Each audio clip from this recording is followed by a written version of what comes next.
Zaburi ya 50 mstari wa 14 na ile Yona 2:9. Atakaye kuwa ameona anaweza kasoma, ni mstari mmoja tu. Zaburi ya 50 sura ya 50 mstari wa 14 na Yona 2:9. Atakaye kuwa amefika naomba usome. Zaburi ya 50 mstari wa 14. Biblia inasema, Mtolee Mungu dhabihu za kushukuru, mtimizie aliye juu nadhiri zako. Amen. Mtolee Bwana dhabihu za kushukuru, mtimizie nadhiri zako aliye juu. Yona 2:9. Yona 2 na ule mstari wa 9. Yeah. Biblia inasema, lakini mimi nitakutolea sadaka kwa sauti ya shukrani, nitaziondoa nadhiri zangu, wokovu hutoka kwa Bwana.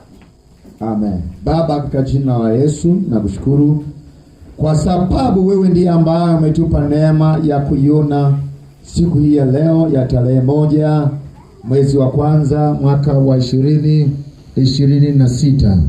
Haikuwa rahisi isipokuwa ni mkono wako peke yake. Nami mchori wako nimesimama mbele ya kusanyiko lako kura thamani ulilolinunua kwa damu yako ya thamani. Naomba unipe kibali cha kuwahudumia watu hawa, lakini pia unitumie kama upendavyo, na zaidi ya yote Roho Mtakatifu aliye katikati yetu akamhudumie kila mmoja wetu kwa namna ya kipekee. Baba, asante kwa sababu wewe ni Mungu mwaminifu, na kabidhi yote mikononi mwako Bwana, katika kipindi hiki cha neno, katika kipindi cha shuhuda mbalimbali, katika kipindi cha maombezi maalum ya kujiweka wakfu kwa ajili ya mwaka huu wa 2026. Bwana, kila jambo ukalifanikishe katika jina la Yesu ninaomba na kushukuru. Amen. Somo linasema sadaka ya shukrani. Kwa hivyo somo linasema sadaka ya shukrani. Sadaka ya shukrani na sadaka ya shukrani. Nawezaje kutoa sadaka yangu ya shukrani? Yako mambo makuu mawili ambayo nataka tuyaangalie. Nawezaje kutoa sadaka yangu ya shukrani? Sadaka kuu ya shukrani imegawanyika katika maeneo makuu mawili. Eneo la kwanza ni kwa kinywa chako. Amen.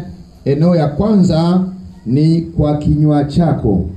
Unapomshukuru Mungu kwa kinywa chako, maana yake unapelekea moyo wako kujawa na sifa za kumtukuza Mungu. Unapomshukuru Mungu kwa kinywa chako, unapelekea kuona ya kuwa hakuna msaada mwingine isipokuwa ni katika yeye peke yake. Unapomshukuru Mungu kwa kinywa chako, inapelekea kuwaonyesha wengine wote ya kwamba Mungu yupo na anafanya. Bwana Yesu asifiwe sana. Lakini pia unapokuwa ukimshukuru Mungu kwa kinywa chako, moyo wako hujawa na ile hali ya uungu. Bwana Yesu asifiwe sana.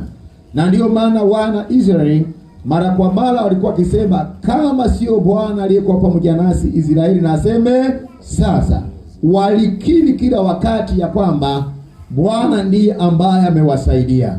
Sisi nasi kwenye maisha yetu tunapaswa kila wakati, mahali popote unapokuwa, kinywani mwako kujawe hali ya kumshukuru Mungu. Popote pale unapokuwa, waambie watu, kama sio Mungu ningesingekuwa nimefika hapa. Namshukuru Mungu sana, amekuwa mwema. Unawaambia watu na washuhudia. Hiyo ni njia mojawapo ya kutoa shukrani au sadaka ya shukrani kwa Bwana. Eneo la pili, naweza kutoa sadaka yangu ya shukrani ni kwa sadaka yako. Ni kwa sadaka yako. Na ndiyo maana katika Zaburi anasema mtolee Mungu dhabihu za kushukuru. Dhabihu maana yake ni sadaka. Na sehemu nyingine katika Zaburi anasema atoaye sadaka ya shukrani ndiye anayenitukuza.